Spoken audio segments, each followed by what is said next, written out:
Assalamualaikum warahmatullahi wabarakatuh. Selamat datang dan selamat mendengarkan kembali di cerita-cerita realita yang ada di sekeliling kita. Saya Joy Pujangga. Kali ini saya akan menceritakan sebuah kekalahan dan penyesalan yang sangat dalam. Seorang pria yang sangat cukup dewasa. Kita sebut saja namanya Rombeng. Rombeng saat ini menggeluti usaha di bidang tekstil dan usahanya pun cukup dibilang sukses. Rombeng sangat-sangat berkecukupan di dalam hidupnya. Apapun yang dia inginkan selalu bisa diwujudkan. Tak cukup sampai di situ, Rombeng pun salah satu orang yang dikagumi dan dihargai di kampungnya. Dan Rombeng pun sangat mudah bergaul, beradaptasi dengan orang-orang di sekelilingnya. Berjalannya dengan waktu semuanya pun berubah dengan seketika. Orang yang terpandang dan yang cukup dihargai oleh orang-orang di sekelilingnya kini pun mulai memandangnya dengan sebelah mata. Yang pasti semua perubahan itu dikarenakan ada sebab dan akibatnya. Tak lepas dari salah satu nafsu seorang manusia. Awalnya berawal dari sebuah iseng-iseng dan coba-coba, dan pada akhirnya menjadi petaka pada dirinya sendiri. Judi, semuanya hancur karena judi.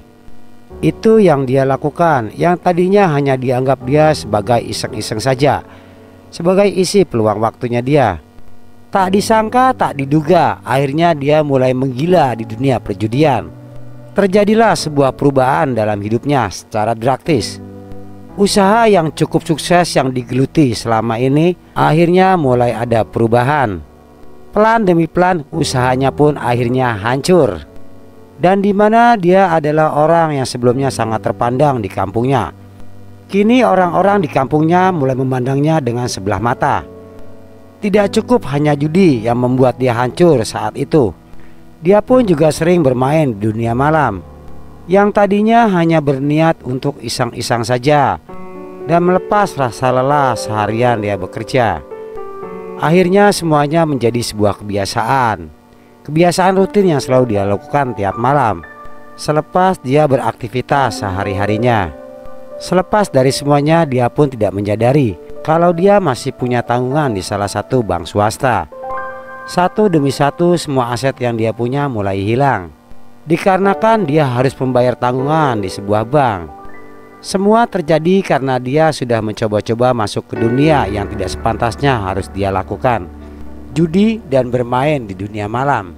Gila, semakin gila dia bermain di dunia yang tidak sepantasnya harus dia lakukan.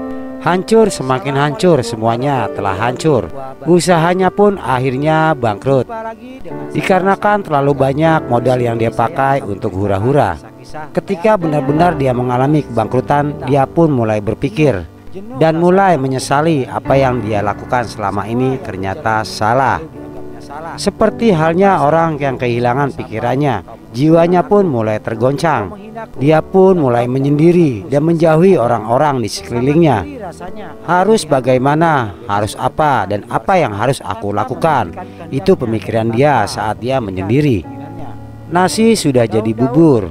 Penyesalan pun datang belakangan. Semua tidak akan pernah bisa kembali lagi. Semua tidak akan seperti yang dulu lagi. Dari renungan dan kesendirian dia, akhirnya dia pun berpikir untuk menemui kedua orang tuanya, meminta ampun dan meminta maaf kepada kedua orang tuanya. Dikarenakan kedua orang tuanya dulu pernah mengingatkan dia. Orang tuanya pernah berkata kepadanya, "Jika kau sukses nanti, janganlah kau jadi orang yang sombong. Jangan jadi orang yang angkuh dan jangan jadi orang yang takabur. Dan berbagilah rezeki kamu kepada orang-orang yang kurang mampu di sekeliling kamu. Karena harta semua yang kamu miliki bukan mutlak punya kamu." Itu pesan orang tua Rombeng semasa Rombeng belum jadi siapa-siapa. Rombeng pun sembah sujud kepada kedua orang tuanya, meminta ampun akan hilapnya dia selama ini. Karena harta dan kesuksesan yang dia punya selama ini dia gunakan hanya untuk berpoya-poya dan hanya untuk menikmati indahnya dunia. Lalu Rombeng pun berjanji kepada kedua orang tuanya. Rombeng pun berkata kepada ibunya, "Ibu, jika suatu hari nanti aku masih diberi kesuksesan yang kedua kalinya, tolong ingatkan aku, Ibu, agar apa yang aku punya bisa membantu orang-orang di sekeliling aku." Itu ucapan yang diucapkan oleh Rombeng kepada ibunya. Sang ibu pun berkata kepada Rombeng, "Jadikanlah semua ini sebagai pengalaman hidup kamu. Anggaplah ini sebuah cobaan. Mudah-mudahan dari pengalaman yang kamu alami selama ini, kamu akan menjadi orang yang lebih baik, orang yang bisa bersyukur dengan apa yang kamu dapat. Ibu pun tidak banyak bisa berkata apa-apa. Ibu hanya bisa mendoakan, semoga kamu lebih jeli menghadapi cobaan dan hidup ini. Sang ayah di sampingnya pun hanya bisa tersenyum sambil melihat sang ibu mengelus kepala anaknya. Akhirnya Rombeng pun berpamitan kepada ayah dan ibunya. Rombeng mulai merintis usaha yang dulu pernah dia jalani. Tapi alhasil, usaha yang dia jalani saat ini tidak seperti usaha yang dulu dia pernah jalani. Karena ketatnya persaingan baru di usaha tekstilnya. Rombeng pun ingat dengan pesan ibunya. Dia menerima apa adanya rezeki yang diberi oleh Sang Kuasa. Dengan sedikit rezeki yang Rombeng punya, Rombeng pun mulai bersedekah, mulai menjalani hidupnya dengan benar.